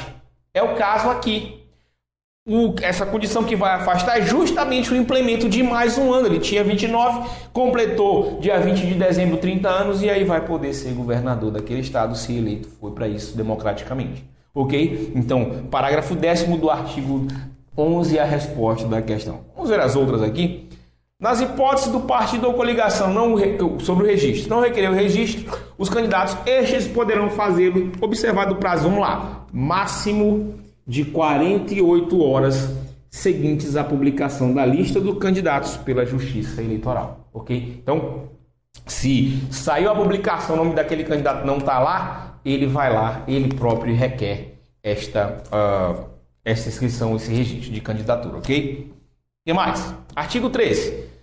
Eu te falei também sobre a substituição. É facultado ao partido ou coligação substituir candidato que for considerado, vamos lá, inelegível, renunciar ou falecer após o prazo final do registro, né? Ou ainda tiver o seu registro indeferido ou cancelado, o partido não vai sofrer os efeitos deletérios de uma coisa que aconteceu na pessoa do candidato, o partido vai poder perfeitamente substituir. Ok, estamos entendidos, senhores? Sim. Ao 14 e 15, as outras alternativas, ó. Estão sujeitas ao cancelamento do registro candidatos que até a data da eleição forem expulsos do partido, né, em processo que seja assegurado pela defesa, pode sim o partido requisitar o cancelamento do registro. E a identificação numérica, já falei, só vota no algarismo de 2 dígitos para eleições majoritárias. Está aqui, ó. Os candidatos aos cargos majoritários concorrerão com o número identificador do partido ao qual estiverem filiados. 15, 23, 13, 45, qualquer um deles. Onde tem mais, não é candidato majoritário, é candidato proporcional. Agora sim, ok. Entenderam, senhores, a segunda questão? Tá rápido? Se é rápido, dá um pause e volta aí, né, para poder ver. Número 3. Agora vamos falar de inelegibilidade, né? Elegibilidade ou a matéria elegibilidade e inelegibilidade com certeza vai estar na tua prova domingo, mas eu não tenho dúvida alguma. E pode ser que ele venha pegando isso aqui. Perante quem se argue a inelegibilidade? Eu sou o Ministério Público Eleitoral e eu quero arguir a inelegibilidade de um candidato à presidência da República. Aonde? Onde que eu vou entrar com esse pedido? A regra é, o órgão da justiça que registra é o mesmo órgão da justiça que cancela, que caça, né? que torna inelegível. O órgão da justiça eleitoral, só para sintetizar, que dá a condição de elegibilidade, também ele pode tornar inelegível. É esta a regra, ok? Vamos lá. As arguições de inelegibilidade relativas a candidatos, vamos aos cargos, hein? Vamos lá. Senador, deputado federal, prefeito municipal. Serão feitas perante. É só olhar. Senador, deputado federal, deputado estadual, governador, vice. O registro de candidatura dessas pessoas, desses cargos aí, é feito perante o TRE daquele estado, não é? Então, se é o TRE que registra, qual é a regra, pessoal? O TRE que declara a inelegibilidade, o TRE que aprecia esta arguição de inelegibilidade. Então, aqui eu mato, isso aqui é TRE, isso aqui é TRE. Então, já tem dois TRE, senador e deputado, a arguição é perante o TRE. E o juiz eleitoral, e o prefeito municipal, eleição municipal, amigo, se registra perante o juiz eleitoral. Então quem vai apreciar a inelegibilidade? Adivinha? Também o juiz eleitoral. Então nossa resposta é a letra C. TRE vai apreciar a arguição de inelegibilidade do senador, o TRE vai apreciar a arguição de inelegibilidade do candidato a deputado e o juiz eleitoral a do prefeito municipal. Tudo bem, meninos? Vamos lá? Tá só o gabarito aqui, ó. O gabarito é o artigo 2º da Lei Complementar 64/90, que trata de inelegibilidade. Compete à Justiça Eleitoral conhecer e decidir as arguições de inelegibilidade. Parágrafo único. A arguição de inelegibilidade, ou seja, alguém levantando que cidadão é inelegível, será feita perante TSE, quando for candidato à presidência e vice da República. TRE, quando se tratar candidato senador, governador, vice-governador de estado, distrital, né, Distrito Federal, deputado estadual e também deputado distrital. E perante o juiz eleitoral, quando for o caso de prefeito, vice-prefeito e vereador do município, essas são as autoridades que vão apreciar esse pedido. Então, melhor resposta, a letra C, na terceira questão. Vamos outro interessante aqui, sobre partidos e coligações. Volta e meia, não tem tanto tempo, tem caído isso. Na tua prova também certamente vai ter uma questão sobre coligações e partidos políticos. Vamos ver como é que é. Augustus é candidato a prefeito municipal pela coligação integrada pelos partidos Alfa, Beta e Gama, não é? Existe uma coligação para eleger um prefeito. 3 partidos se coligaram e colocaram o Augustus aí como candidato. Ok. Qual a denominação? É o nome da coligação, tá? Augustus para o bem de todos. Será que pode? Não sei. A questão é essa.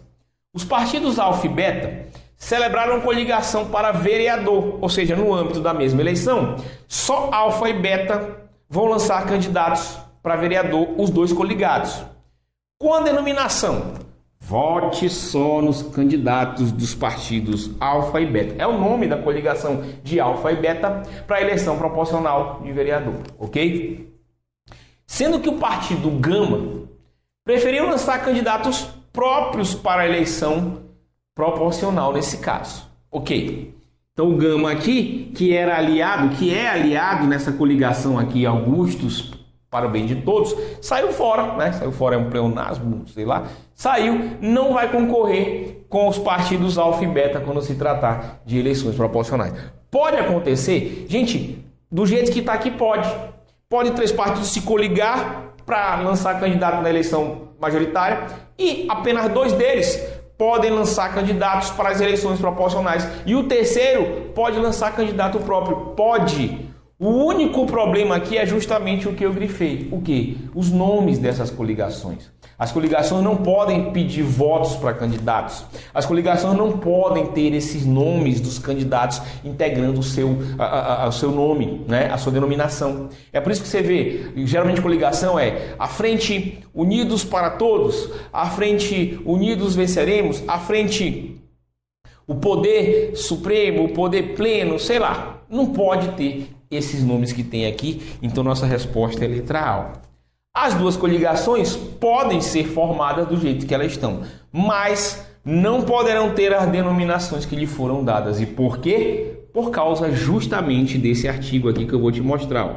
Esse artigo da Lei das Eleições diz o seguinte: o artigo 6º, ele autoriza a formação de coligações.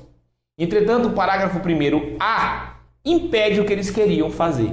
Aqui, ó. É facultado aos partidos políticos, dentro da mesma circunscrição, território ali, celebrar coligações para eleição majoritária, proporcional ou ainda para ambas, podendo, neste último caso, formar-se mais de uma coligação para proporcional dentre os partidos que integram a coligação para o pleito majoritário. Ou seja, do jeito que estava lá, a lei perfeitamente autoriza. O artigo 6º, na hora que ele fala tudo isso aqui, ele autoriza do jeito que estava, né? Mais de uma coligação, o partido nem coligar. Se coliga em uma e outra concorre sozinho, pode acontecer. A vedação é justamente o parágrafo 1º-A. A denominação de cada coligação não poderá coincidir, incluir ou fazer referência ao que, senhores? A nome ou número de candidato, nem conter pedido de voto para partido político. Não pode. Porque o nome dela já veicularia uma mensagem subliminar que poderia incutir na cabeça do eleitor para ele direcionar aquele seu voto para lá. E isso é tudo que a Justiça Eleitoral não quer. Isso é tudo que a gente não precisa no processo eleitoral, ok? Então, é a letra A. A resposta da quinta questão está certa, a letra A, ok? Não pode ter nome nem pedido de voto. Outra sobre inelegibilidade importantíssima aqui, é a número 5, não é? A respeito das inelegibilidades, analise as alternativas a seguir. Eu vou logo dizendo se está certo ou errado, e aí depois eu vou te mostrar a fundamentação. A primeira diz o seguinte: os analfabetos são inelegíveis para qualquer cargo e, além disso, estão impedidos de votar por determinação legal. Não, o voto dos analfabetos é o que, pessoal? Facultativo, exatamente. Não é? Agora sim, são inelegíveis, não têm a capacidade eleitoral passiva, mas facultativamente poderão ter a capacidade eleitoral ativa, né? Então, não estão impedidos de votar. Está errado quem disse isso, é a Constituição Federal. E também a Lei das Inelegibilidades fala, vou já te mostrar o artigo, tá? É condição de elegibilidade a idade mínima de 35 anos para o candidato à presidência da República, ok? E 30 anos para aqueles que pleiteiam a chefia do Poder Executivo dos Estados e do DF governador. Certa a letra A número 2, ok? A número 3. Aqueles que forem condenados em decisão transitada em julgado, ou seja, aquela decisão da qual não cabe mais recurso, ou proferida por órgão judicial colegiado, um tribunal, é isso que a lei quer dizer, desde a condenação até o transcurso do prazo de 8 anos após o cumprimento da pena pelos crimes de lavagem de dinheiro e tráfico de droga, entre outros, são inelegíveis para qualquer cargo. Isso aqui está certo, e isso aqui foi justamente a alteração sofrida pela Lei Complementar 64/90, sofrida em 2010 com o implemento da Lei da Ficha Limpa, né? A Lei da Ficha Limpa trouxe novas hipóteses de inelegibilidades que até então não eram contempladas na lei anterior. Uma delas é essa daqui, ó. O cara cometeu crime, não é só tráfico e lavagem de dinheiro, não. Crimes contra a administração pública, crimes hediondos, o cara cometeu crime, houve um processo, condenou, transitou em julgado, desde a condenação, desde o trânsito em julgado, até 8 anos depois do cumprimento da pena, né? Ele vai ser inelegível, não vai poder se eleger para cargo algum, ok? Então tá certo a 2, tá certo a 3. A 4 tá certo? Por uma palavra ela tá errada, né? Como eu digo sempre, tem gente de mar no pagode aqui. né? Tem gente no pagote que não deveria estar. As arguições de inelegibilidade são conhecidas pelo TSE, falamos agora há pouco. Onde que eu vou entrar com o pedido de inelegibilidade de um candidato? No TSE, quando se tratar de cargo de presidente, ok. Vice-presidente, ok. Senador, não. Senador, tal como deputado federal, tal como deputado estadual, a arguição vai ser justamente onde se registra. A arguição de inelegibilidade do senador é perante quem, pessoal? Tribunal Regional Eleitoral do Estado pelo qual concorre aquele candidato a senador. Então tá errado aqui. Melhor resposta, então só a 2 e a 3 estão corretas. Melhor resposta é a D de dado, ok? Fácil a questão? Mais ou menos, não é tão fácil não, né? Acho que deu para entender, não é? Está errado, as outras 2 e 3 estão certas e a 1 está errada também. Tá aqui o gabarito, ó. Alistamento eleitoral e o voto são facultativos para quem? Analfabetos. As condições de elegibilidade são condições de elegibilidade, isso aqui é a Constituição Federal, tá? Na forma da lei, 35 anos para presidente, vice, senador, 30 anos para governador, vice-governador do Estado e Distrito Federal, está correto. E com relação à ficha limpa, está lá, ó. Artigo 1º da lei, esta lei aqui, repito, é a Lei Complementar 64/90, né? A Lei das Inelegibilidades. Isso aqui é a alteração que ela sofreu em 2010 com algumas novas hipóteses. Daqui, ó. São inelegíveis os que forem condenados em decisão transitada em julgado ou proferida por órgão colegiado, repito, em tribunal, desde a condenação até o transcurso do prazo de 8 anos após o cumprimento da pena pelos crimes. Aí tem uma enxurrada, tudo que é crime quase, né? Contravenção penal não, né? Não conta, mas crime sim. Lavagem, ocultação de bens, um monte aí. Então, é o gabarito. Artigo 1º, a linha E. É o gabarito desta alternativa aí. Tudo bem? Sexta questão. Os partidos políticos. Vamos lá, falar de partidos políticos agora, né? Tem minha ebulição no Brasil sempre, não é? Partido político é uma coisa que nunca sai de moda falar. Haja volta e meia, escândalo em Brasília, está envolvido lá um partido, vários integrantes daquele partido pelo meio. Isso não nos interessa, o que nos interessa é a lei e é o que vamos ver agora. Vamos lá. Os partidos políticos podem não ter caráter nacional, sendo lícita a subordinação a entidades ou governos estrangeiros. Muito errado. A própria Constituição Federal diz que é característica dos partidos políticos o seu caráter o quê? Nacional. Tanto que quando o partido político vai ser fundado, ele tem que ter o chamado apoiamento mínimo de eleitores em vários estados da federação para poder virar um partido político, registrar os seus atos constitutivos no cartório competente e depois no Tribunal Superior Eleitoral. Então está errado aqui, esse não está errado. E mais errado ainda está isso aqui, ó, sendo lícito, ou seja, pode ser subordinado a entidades ou governos estrangeiros. Não, gente. Não pode, é o princípio da soberania nacional. Não pode receber ajuda, não pode receber nada de entidades e governos estrangeiros. Ok? Letra B. Não tem autonomia para definir sua estrutura interna. Claro que tem. É por isso que cada partido tem o seu estatuto. Esse estatuto é que vai definir a organização interna daquele partido. Ok? Então tá errada a letra B. Letra C. Adquirem personalidade jurídica com o registro de seu estatuto no TSE. O afobado, o incauto ou aquele que não foi meu aluno já vai nessa daqui. Presta atenção. Ele primeiro se registra no cartório de registro civil competente, depois é que ele vai se registrar junto ao TSE. A personalidade jurídica dele, ele é uma pessoa jurídica de direito privado, nasce como nasceram todas as personalidades jurídicas de todas as firmas. A loja do concurseiro é uma delas. Nasceu a loja do concurseiro com o seu registro perante o cartório de registro civil competente. Só que no caso dos partidos políticos, há necessidade, por quê? Porque depois de se registrar no TSE, aí eles vão gozar de diversos benefícios, diversas prerrogativas, melhor dizendo, o recebimento do fundo partidário, né? Então, depois que se registra no TRE, porque a personalidade jurídica nasce com registro no cartório civil, registro civil competente. Então, tá errado isso aqui também, tá?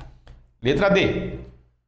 Com registro no TSE, poderão quem? Os partidos políticos, credenciar delegados perante o juiz eleitoral, o TRE e o TSE. Pode cravar que é essa daqui. É uma das prerrogativas, registrar delegados que vão cuidar dos interesses desse partido, né? Interesses, repito, institucionais, antes de falar besteira, desses partidos, junto à Justiça Eleitoral. E eles só vão conseguir isso aí com registro no TSE, exatamente a lei diz isso, vou já te mostrar. Os partidos políticos não podem ser incorporados uns pelos outros? Podem. Situação que leva à extinção de ambos, pode.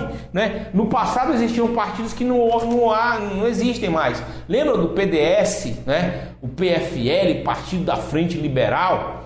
Todos esses partidos existiam. Ou uns foram extintos, ou incorporados, ou fundidos com outros. Tá? Então nossa resposta aqui é a letra D. Cadê o gabarito? Aqui, ó.